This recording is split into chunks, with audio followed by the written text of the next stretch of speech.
Prepara tu taza y súmate a este tiempo de conversación entre los pastores Boris y Patricio. Aquí comienza Un Café en Armonía.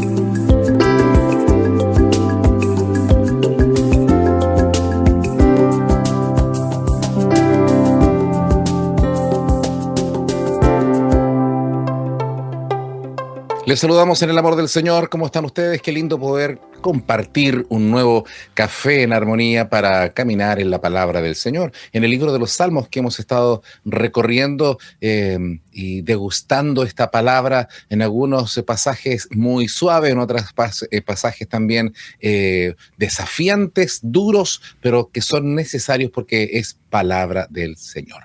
Pastor Patricio Curinao, Dios te bendiga. ¿Cómo estás, pastor amado? Gusto de poder saludarte en esta nueva instancia, quise decir, junto también a toda la hermandad aquí en Armonía, en Un Café en Armonía, así se llama este espacio.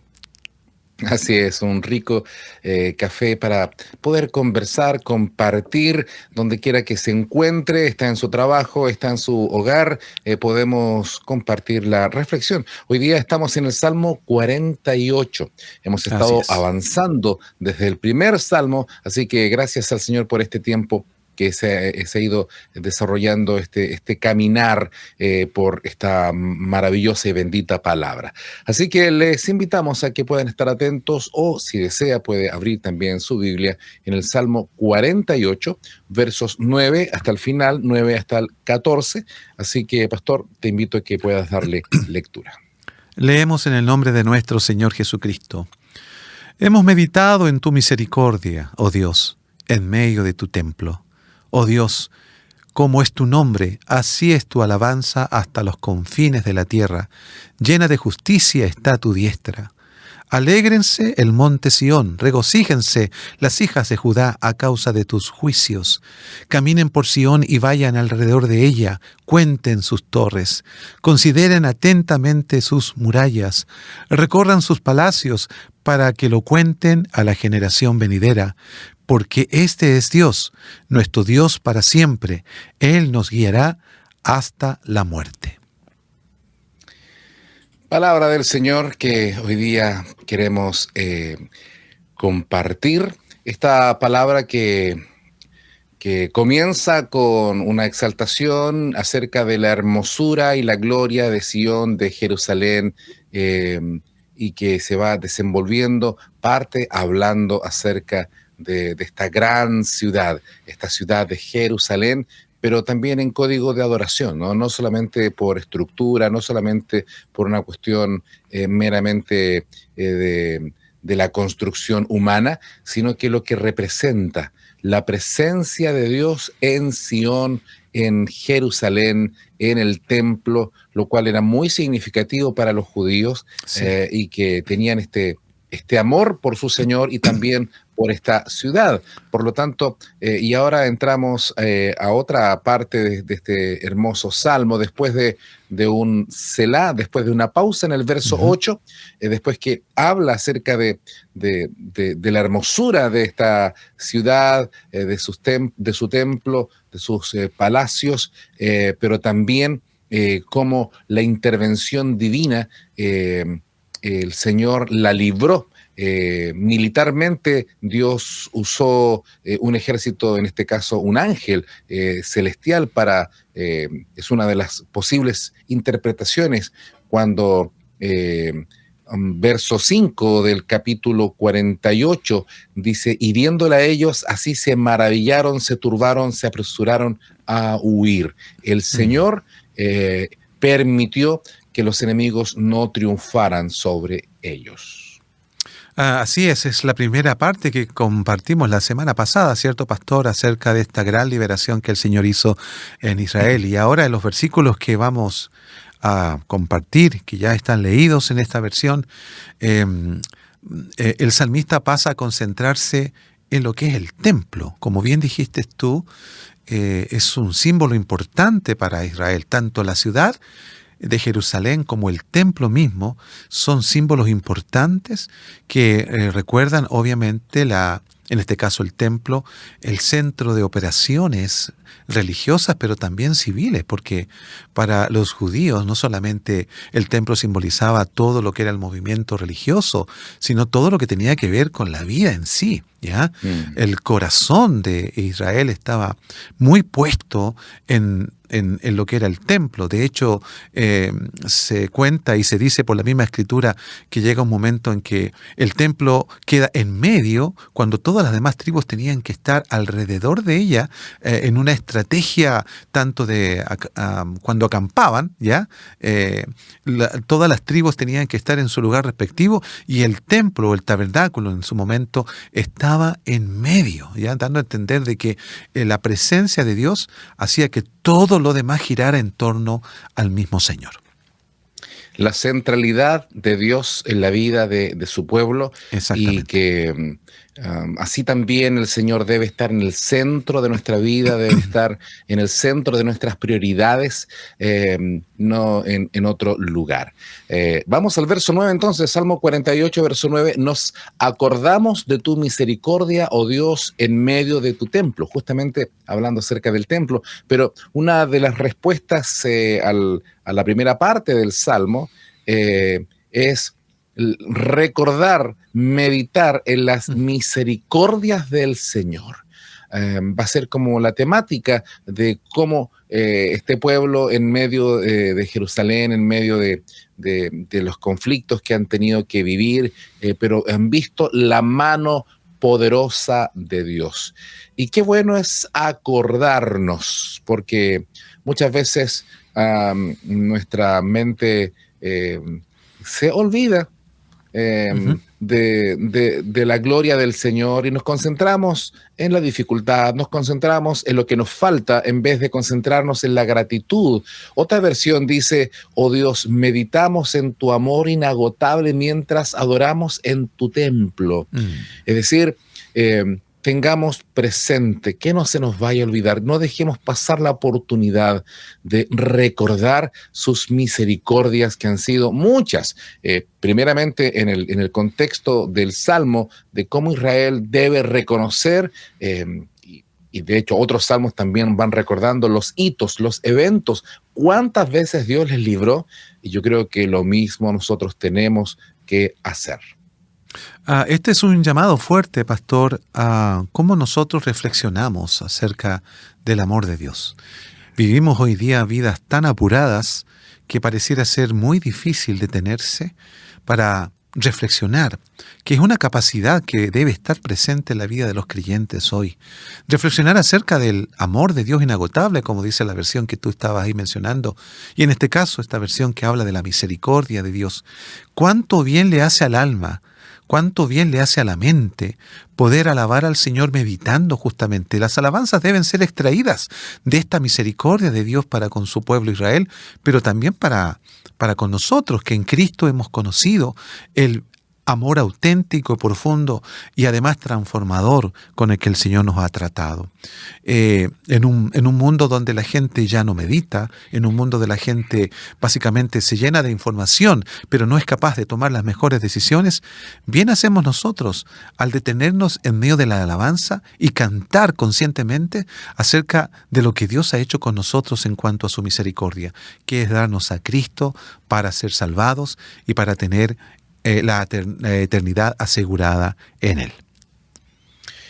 Hoy día hay una tendencia a que el mundo exija sus derechos, reclame lo que supuestamente se le debe.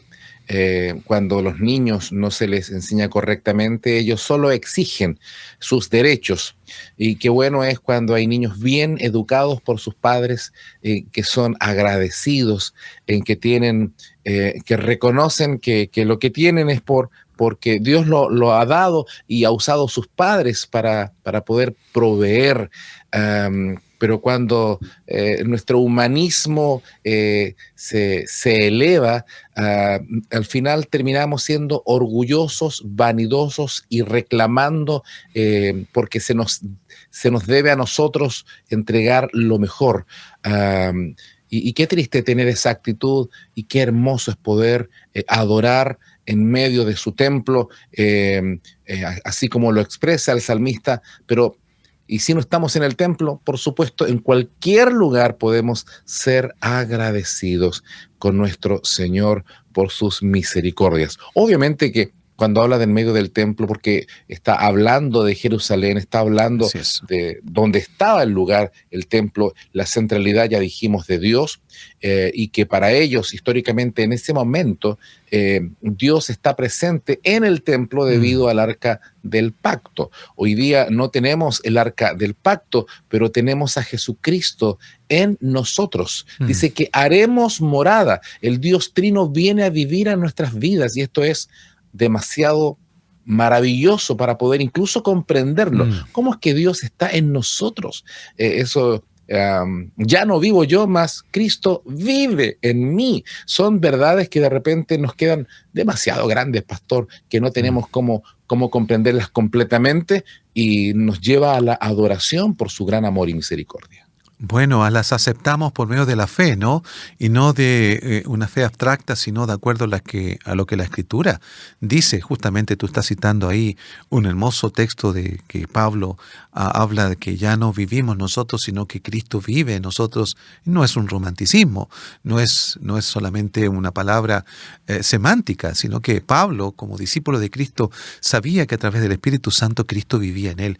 Y nosotros efectivamente que pasamos poco tiempo en los templos o en los lugares de reunión, básicamente una o quizás 2 veces por semana, se entiende de que ahora, como dice Pablo a los Corintios, somos el templo del Señor. Él habita en nosotros, por lo tanto, esta alabanza, esta devoción, esta adoración al Señor debe estar presente en cada momento, en cada día de nuestra vida, meditando en su misericordia, como lo hacían los judíos.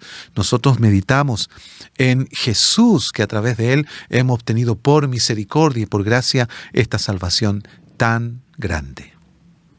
Y en el verso 10 ya empieza también de alguna forma a profetizar lo que hoy día nosotros disfrutamos. Conforme a tu nombre, oh Dios, así es tu loor hasta los fines de la tierra. De justicia está llena tu diestra. Otra versión dice, como lo merece tu nombre, oh Dios, serás alabado hasta los extremos de la tierra. Tu fuerte mano derecha está llena de victoria. Obviamente que ellos no conocían, no existían todavía en las naciones donde vivimos. Nuestro país, ¿cuánto tiene pasaditos los 200 años? Es muy poquito en comparación a la historia de la humanidad y a la historia del pueblo de Dios. Sin embargo, aunque ellos no quizás tienen otra percepción de los extremos de la tierra, sin embargo, esta palabra hoy día se cumple porque su santo evangelio ha llegado a lugares remotos, recónditos, lugares inaccesibles, y Dios sigue usando a hombres y mujeres, misioneros que obedeciendo al llamado van y predican la palabra en algunos lugares con mucho peligro incluso de su integridad física. Aún así se lleva el loor, se lleva la gloria de Dios y su santo evangelio hasta los extremos del mundo.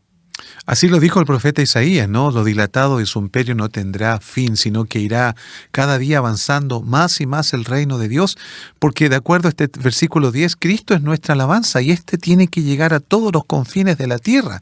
El propósito del Señor siempre ha sido, y quiso serlo por medio de Israel, de que su nombre llegara a todas las naciones. Sabemos, lo hemos dicho, Israel falló en este propósito, pero Dios hoy se vale ¿de quién? De su iglesia y de cada creyente que compone su iglesia, para que su nombre sea alabado en todo lugar. Obviamente, la alabanza tiene que tener impreso el nombre de Cristo, literalmente, porque Él es nuestro gozo y Él es el motivo de nuestra alabanza, y esta tiene que llegar a todo lugar en la lengua que sea.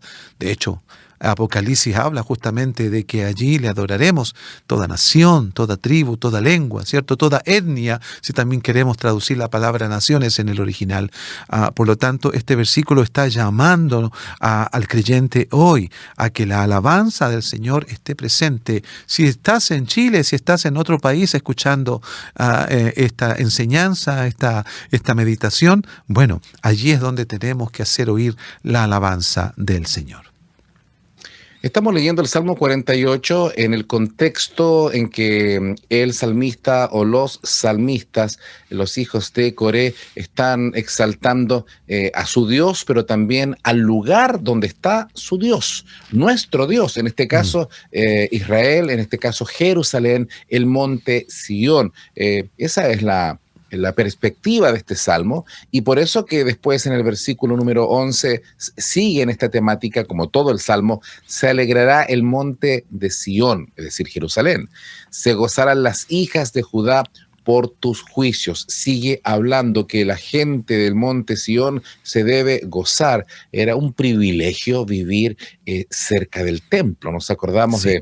de de Samuel, que dice que desde pequeño él dormía cerca del arca del pacto, tenía un Mm. privilegio, era maravilloso.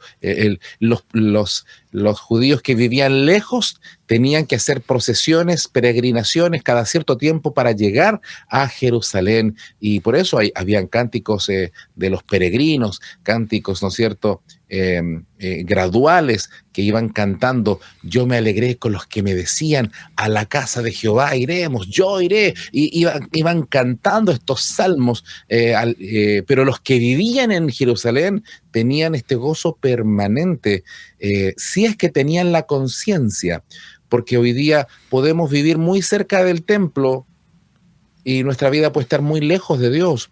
Así que hoy día entendemos que el Señor está en todo lugar y que debe estar en nuestras vidas internamente. Por lo tanto, son entendimientos diferentes, ¿no?, del Antiguo Testamento a lo que hoy día el Señor nos enseña. Pero volviendo al tema, es quizás mencionar que si estamos cerca de Dios, somos gente llena del gozo de su salvación. Oye, sí, realmente eso es muy importante porque comenzamos con el verso 10 hablando acerca de la meditación en Dios y de su misericordia, ¿no? Y esto en el verso, en el verso 9 habíamos comenzado hablando acerca de la meditación en la misericordia del Señor, y el verso 10, nos introdujo a la alabanza. El fruto de la meditación en la misericordia debe producir justamente alabanza, y en el verso 11, regocijo. Una cosa va a llevar a la otra en la vida del creyente. La meditación no es solamente un ejercicio intelectual, sino que estamos pensando en cómo Dios ha actuado en nuestra vida, de qué manera el Señor ha obrado el milagro de la salvación, quizás otro tipo de milagro en cuanto a sanidad o una obra portentosa, una respuesta ante una necesidad. Eso provoca alabanza en la vida del creyente, y la alabanza tiene que tener impregnada el regocijo, como dice acá: alégrese el monte de Sión. Obviamente está hablando de la geografía que había ahí en Israel. Regocíjense las hijas de Judá. O sea, aquí debe haber un contentamiento. Lamentablemente a veces quizás los creyentes no concebimos la idea de un Dios alegre, sino de un Dios exigente, de un Dios que siempre está pidiendo algo. Quizás algunos, como decía un autor en un libro, un escritor, a veces puede que hayan creyentes que estén viendo a Dios como Sherlock Holmes, que los quiere siempre pillar en algo malo, ¿ya? O otros que están viendo a Dios como el Dios faraón, que siempre está pidiendo más ladrillos y ahora sin paja, ¿ya?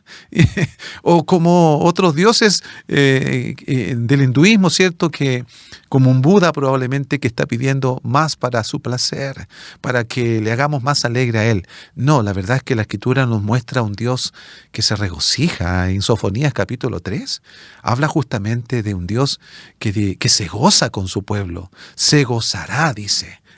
¿Con quién? Con su pueblo. Tenemos que aprender a concebir que tenemos un Dios alegre, porque a veces nuestras vidas, pastor, expresan quizás mucha nostalgia, y nuestra devoción pareciera ser más lastimosa que justamente con un tono más alegre y más optimista. Amén. Que el Señor ponga este gozo en nuestros corazones permanente a causa de la salvación, a causa Así de su es. presencia en nuestras vidas.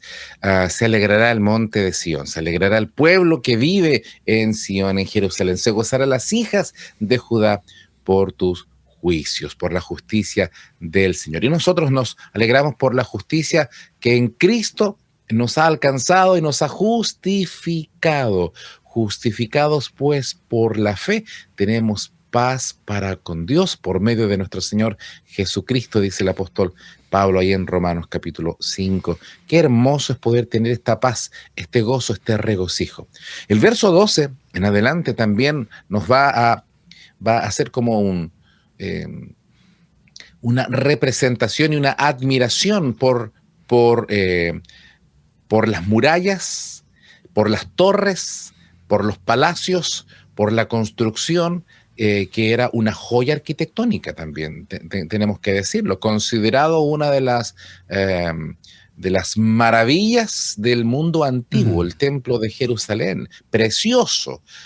Por lo tanto, había una cierta vanidad también de los judíos cuando miraban la construcción, qué hermoso, y por supuesto lo más importante, que Dios estaba en ella. Pero qué triste es cuando solamente admiramos lo físico y no la presencia del Señor. Cuidado con solamente quedarnos con lo externo y olvidarnos de Dios. Ese fue el peligro, ese fue lo triste de la nación de Israel, ¿no? Que cuando se empezaron a contaminar, cuando empezaron a hacer alianzas con naciones enemigas, paganas, el templo estaba, pero se olvidaron de la presencia del Señor. Por lo tanto, nos puede pasar a nosotros, podemos ir al templo y nuestra vida está lejos. Y como dice también la Escritura, este pueblo de labios me honra. Podemos ir al templo, podemos cantar, llevar Biblia, podemos hacer todo lo que un cristiano hace, pero quizás nuestro corazón está lejos. Tenemos que examinarnos. El verso 12 dice, andad alrededor de Sión y rodeadla, contad sus torres. Verso 13, considerad atentamente su antemuro, mirad sus palacios para que lo contéis a la generación venidera. Esto no tiene relación solamente con una vanidad por la estructura, sino que están reconociendo, como dicen los versos anteriores, la misericordia de Dios. En el fondo, le tienen que contar a la generación venidera, a los hijos y a los hijos de los hijos. Dios ha sido tan bueno. Y aquí hay un testigo de cómo el Señor permitió levantar este hermoso templo, esta hermosa ciudad donde habita la presencia de Dios. La rodeaban, la admiraban, contaban sus torres, miraban su antemuro, sus palacios y se regocijaban al verla. La pregunta es, ¿estamos contando a las generaciones futuras lo glorioso y hermoso que es nuestro Señor? Nos damos el tiempo de decirle a nuestros hijos qué hermoso es Él, cómo nos ha bendecido, cómo nos ha librado, cómo nos ha cambiado la vida. Es nuestro deber contar a las generaciones venideras y llevarles el testimonio de la presencia de Dios en nuestras vidas. Así que aquí podemos hacer ese paralelismo. Para ellos, admiraba la ciudad, el templo, las torres, los palacios, pero con el propósito de glorificar el nombre de Dios. Oh, eso es muy importante. Perdón. Lo que tú acabas de decir también, y lo que dijiste anteriormente. A veces nosotros quizás podemos admirar demasiado, pastor, la arquitectónica de un templo, de un lugar de reunión. En una oportunidad, de hecho, a mí tuvimos que ir voy a contar esta experiencia.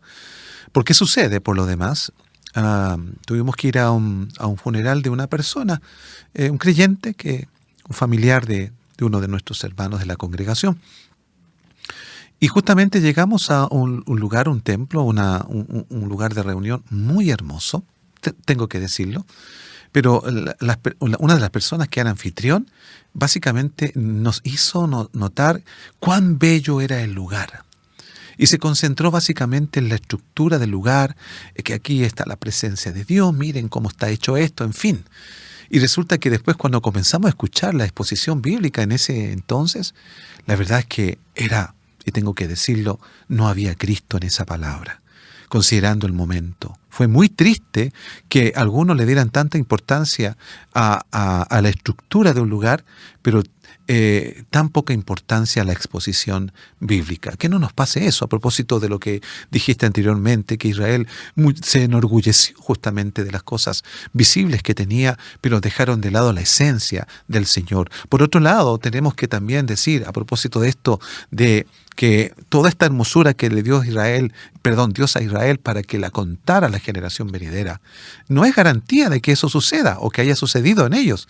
La tercera generación, después que los israelitas salieron de Egipto, dice la Escritura que no conocían a Dios.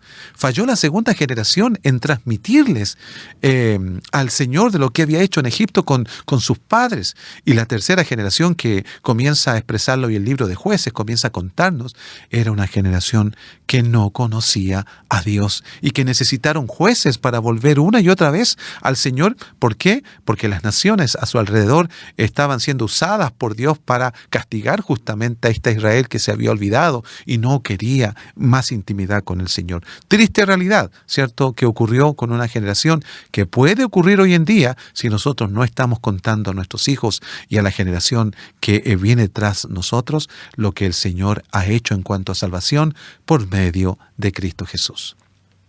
Los padres se esfuerzan, los padres quieren darle lo mejor a sus hijos, y eso Sí. es correcto. Quieren evitarle los dolores, por supuesto, es obvio. Quieren que tengan una mejor educación que ellos. Se esfuerzan y la educación es cara, y tienen que muchas veces tener horas extras. Los dos trabajan, el matrimonio se esfuerza para darle la mejor educación. Los levantan muy temprano debido a los tacos. Hay que levantarse más temprano porque si no, si se demora un poquito, va a llegar tarde y no puede llegar tarde. Por lo tanto, hay toda una logística. Los que tienen hijos pequeños saben de qué estamos hablando. Es toda una situación compleja en las mañanas en el país. ¿Por qué menciono esto? Porque muchas veces hay tanto esfuerzo y dedicación, y qué bueno el que pueda hacerlo, que lo haga, por supuesto. Pero la pregunta ¿es la misma dedicación y esfuerzo para que tus hijos conozcan a Cristo? No, es que está cansado, entonces, no, que ya cuando crezca él va a decidir si quiere seguir a Cristo. Qué terrible que no lleven a sus hijos desde pequeños y que no solamente le encarguen la educación en la escuela dominical al pastor. La primera responsabilidad no recae en la iglesia o en un líder cristiano. La responsabilidad recae en los padres de poder traspasar, compartir, llevar, y no una religión, no la denominación, sino a Cristo. A Cristo. Cuando dice Hebreos capítulo 11, hablando acerca ¿no es cierto?, de Abraham, por la fe habitó como extranjero en la tierra prometida, como en tierra ajena, morando en tiendas con Isaac y Jacob, coherederos de la misma promesa, porque esperaba la ciudad que tiene fundamentos, cuyo arquitecto y constructor es Dios. Todavía no existía el templo, pero por la fe, acá el escritor a los Hebreos nos cuenta que estaba ese pensamiento de poder llegar a un lugar, a la tierra prometida y a la ciudad que tiene fundamentos, es decir, que tiene estabilidad profunda, grandes fundamentos, y cuyo arquitecto y constructor no son personas, no son peritos arquitectos, sino que es el mismo Dios. Nosotros un día, es verdad, tenemos templos y agradecemos al Señor por los lugares de reunión, nos esforzamos para poder que esté hermoso, pero no adoramos el templo. Son lugares donde se apartan, se consagran, es verdad, nos esforzamos para tener un salón de reunión, un lugar, un templo, una nave donde podamos tener la mayor cantidad de personas, y es parte del trabajo que se hace, pero no adoramos los lugares, no adoramos, no podemos exaltar tanto. Y si Dios nos da un lugar precioso, qué bueno, pero cuidado con exaltar tanto el lugar, porque no nos podemos olvidar la centralidad de Dios. Si el lugar donde te reúnes es muy sencillo o es precioso, una gran construcción, lo más importante es que Dios habite en ese lugar y Él se lleve toda la gloria y toda la honra. No, así es. Recordar que para los judíos, si bien está aquí escrito de una forma poética, estos versículos que estamos estudiando en esta mañana, para ellos era muy importante. Ya dijimos al principio el templo, las murallas mismas, pastor, las puertas o portones que tenía la ciudad. Recordemos que Nehemías lloró cuando le informaron acerca de esas murallas caídas y de esas puertas quemadas. Y la reconstrucción partió justamente porque eso significaba para ellos dignidad y seguridad. Por lo tanto, no nos extrañemos quizás porque se le dé tanta importancia en ese entonces a los palacios, a las murallas, a las torres. Bueno, ahora estamos en otro momento de la historia de este lado de la cruz, ¿no? En donde lo más importante en una congregación es justamente eso, la iglesia, la congregación. Si es un lugar que se puede mantener y que tiene una estructura hermosa, amén por eso. Damos gracias al Señor que da los medios para aquello, pero no en desmedro de la verdadera espiritualidad, no en desmedro de una buena exposición de la palabra del Señor, que es la que finalmente convierte el alma de los pecadores y santifica el ser interno de aquellos que siguen a Jesús. Me recuerdo de tradiciones en otros lugares del mundo donde hay una peregrinación de distintos templos hasta llegar a un templo en cierta ciudad en España, donde el que hace ese recorrido prácticamente es salvo. Un entendimiento absolutamente antibíblico, no se condice con el Evangelio.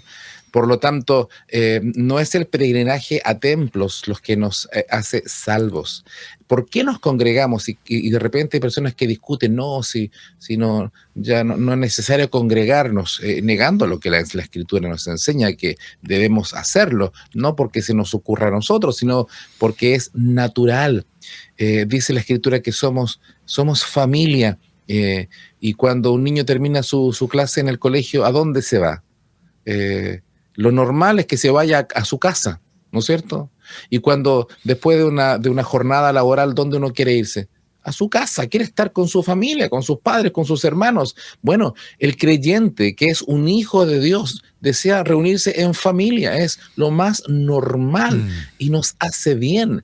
Y no solamente pensando en nosotros, porque de repente hay algunas personas que podrían decir, no, pero es que no necesitamos, Dios está en todo lugar, y es obvio que está en todo lugar, pero muchas veces pensamos en nosotros y debemos traer a otras personas que no conocen a Cristo.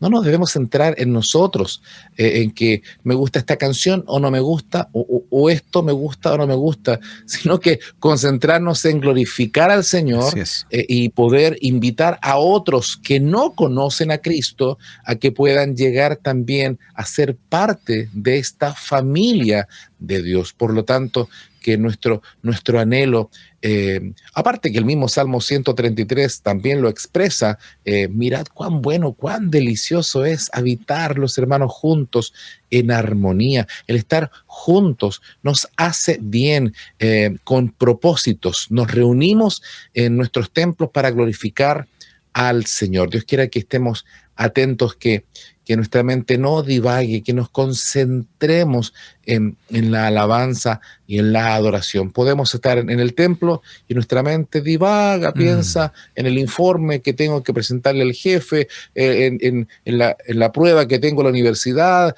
en una entrega que tengo que hacer el otro día, en juntarme con un amigo a almorzar. Cuando estemos en la casa del Señor, concentrémonos, escuchemos. Me gusta la actitud de muchos hermanos y les invitamos a hacerlo, que tengan su cuaderno de notas, que vayan anotando qué pasajes el predicador está dando para que en la semana puedan volver a estudiar, es decir, concentrarse en lo que el Señor está hablando, diciendo. Considerad atentamente su antemuro, mirad sus palacios, para que lo contéis a la generación venidera. Estemos atentos, veamos las cosas hermosas, crezcamos en Cristo y preparémonos para compartir con otros de las misericordias del Señor. Bueno, justamente, así como el judío común admiraba y se le llamaba a admirar sus murallas, sus palacios, nosotros tenemos que admirar a Cristo. En Él está la belleza de la vida, en Él está la fuente de fortaleza y consuelo. Y si nosotros admiramos, porque Pastor y amada audiencia, finalmente el ser humano se convierte en lo que admira. El ser humano toma forma de aquello que llega a amar y aquello que llega a adorar. El hombre que ama al dinero llega a parecerse al dinero, que no tiene sentimiento, que es frívolo, que piensa solamente en cosas. El que ama el placer solamente piensa en ese hedonismo, ¿ya? Pero el que ama a Cristo llega a parecerse a Cristo. Admiremos a Cristo y nuestra vida cada vez va a ir cambiando. Si vemos que en la última cena Juan se recuesta casi cerca del pecho de Jesús, siendo primeramente denominado como uno de los hijos del trueno, que quiso hacer caer fuego sobre los samaritanos, pero cuando él intimó con el Señor, quizás algunos dicen, ¿habrá sentido los latidos del corazón de Cristo que es de amor por la humanidad? Bueno, probablemente, porque luego lo vemos diciendo en una de sus cartas al final, mirad cuán amor nos ha dado el Padre para ser llamados hijos de Dios. Admiremos nosotros, así como un judío admiraba la belleza de su región, de su ciudad, de su templo, de sus muros, de sus palacios. Nosotros estamos llamados a admirar a aquel que nos salvó. Y al admirarlo a Él, vamos a llegar a parecernos cada día más a Él. Estaba recordando la admiración que quedó atónito Juan en la isla de Patmos, capítulo 21, cuando el Señor lo lleva a esta visión gloriosa. Allá en el capítulo 21 empieza a hablar y a compartir. Vi un cielo nuevo y una tierra nueva, porque el primer cielo y la primera tierra pasaron y el mar ya no existía más. Y yo, Juan, vi la santa ciudad, la nueva Jerusalén, descender del cielo, de Dios, dispuesta como una esposa ataviada para su marido, y oí una gran voz del cielo que decía: he aquí el tabernáculo de Dios con los hombres, y Él morará con ellos, y ellos serán su pueblo, y Dios mismo estará con ellos como su Dios. Y más adelante, no tenemos que el tiempo de leer todo, pero empieza a dar a conocer cómo es la nueva Jerusalén, de alguna manera tratando de expresarla en lenguaje humano, traduciéndola, y nos queda grande estos pasajes, ¿no? Y verso 10, y me llevó en el espíritu a un monte grande y alto, y me mostró la gran ciudad santa de Jerusalén, que descendía del cielo de Dios, teniendo la gloria de Dios, y su fulgor era semejante a la de piedra preciosa, preciosísima, como piedra de jaspe, diáfana como cristal. Tenía un muro grande y alto con 12 puertas, y en las puertas 12 ángeles y nombres escritos, que son las 12 tribus de los hijos de Israel. Al oriente 3 puertas, al norte 3 puertas, al sur 3 puertas, al occidente 3 puertas, y el muro. Y empieza a dar descripciones, medidas, y los materiales del muro de jaspe, pero la ciudad era de oro puro, semejante al vidrio, y sigue hablando. Por eso me recuerda, porque acá en el Salmo 48 están admirando las murallas y todo aquello, y termino ahí con el verso 22 del Salmo 21. Y no vi en ella templo, porque el Señor Dios Todopoderoso es el templo de ella y el Cordero. Nuestra admiración, repitiendo lo que tú también compartías, es una admiración a nuestro Señor. Así es. Esa es nuestro mayor regocijo. Lo más grande, lo más hermoso del cielo no son el mar de cristal ni las calles de oro.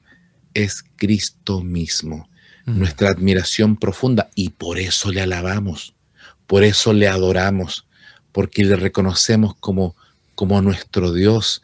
Y el verso 14, ya finalizando el Salmo 48, es tremendo, Pastor Patricio.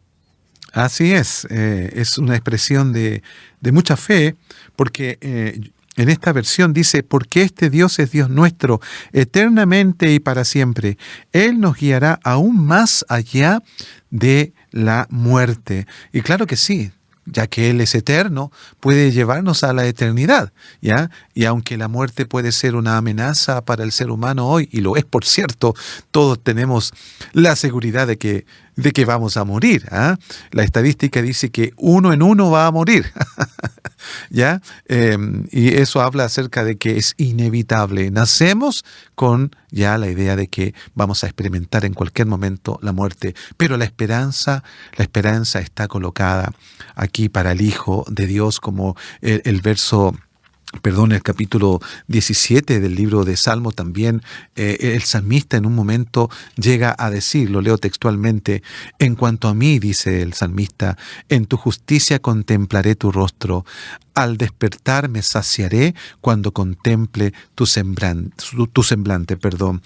Lo que está diciendo acá la palabra en este Salmo 48, verso 14, que nuestro Dios es eterno, es para siempre. Por lo tanto, si Él es eterno, si Él es para siempre, puede dar a aquellos que creen en Él también esta eternidad, aunque experimenten la muerte, como dijo Jesús, ¿cierto? El que cree en mí, aunque esté muerto, vivirá. Gloria al Señor por esto. Y qué hermoso también tener este sentido de pertenencia, porque este Dios no es cualquier Dios, es Dios nuestro. Así es. Recordamos cuando los discípulos le piden: Maestro Jesús, enséñanos a orar. Cuando oren así: Padre nuestro.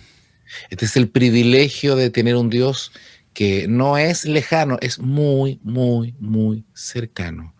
Tan cerca de mí, como dice una alabanza, tan cerca de mí, tan que está en nosotros. Y esto es precioso. Por eso que los salmistas terminan con esta expresión, que al final de todo reconocen que más que las estructuras, más que las cosas materiales, más que los triunfos históricos que han tenido, es Dios el centro de la adoración, el cual es eterno y es eternamente y para siempre. Él no tiene principio ni fin. Es un Dios que está por sobre todas las cosas y más allá de la historia y más allá de los elementos materiales, va más allá eternamente y para siempre. Pero también lo tremendo es que Él nos guiará, nos llevará más allá de la muerte, porque para nosotros la muerte es el fin de nuestras actividades, de nuestros sufrimientos, de muchas cosas, de nuestra humanidad. Nuestra humanidad termina con este evento que sabemos que ha de llegar en algún momento, la muerte.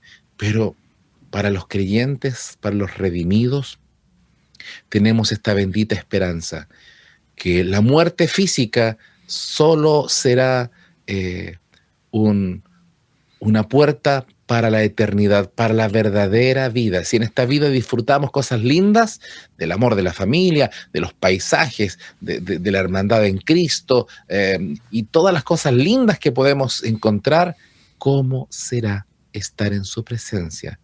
En su presencia hay plenitud de gozo, delicias a su diestra para siempre. Y el Salmo 23 también lo expresa: y moraré, ¿no es cierto?, hasta el final, por siempre, por largos días, por la eternidad. Él nos guiará más allá de las circunstancias, incluso dolorosa de la muerte, accidental de la muerte, sea como sea, en medio de nuestra fragilidad humana.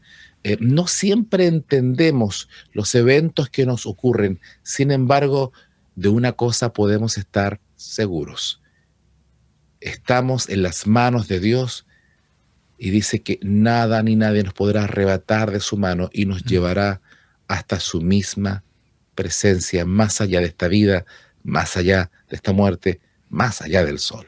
Amén, amén. Linda palabra que hemos compartido en este día con toda la hermandad aquí en este Café en Armonía. Que el Señor te bendiga, pastor, y a ustedes igualmente, que están en casa, en sus trabajos. Un abrazo y confiemos y adoremos y podamos bendecir y dar gracias por estas grandes misericordias que Dios ha tenido con nosotros. Dios les bendiga. Amén.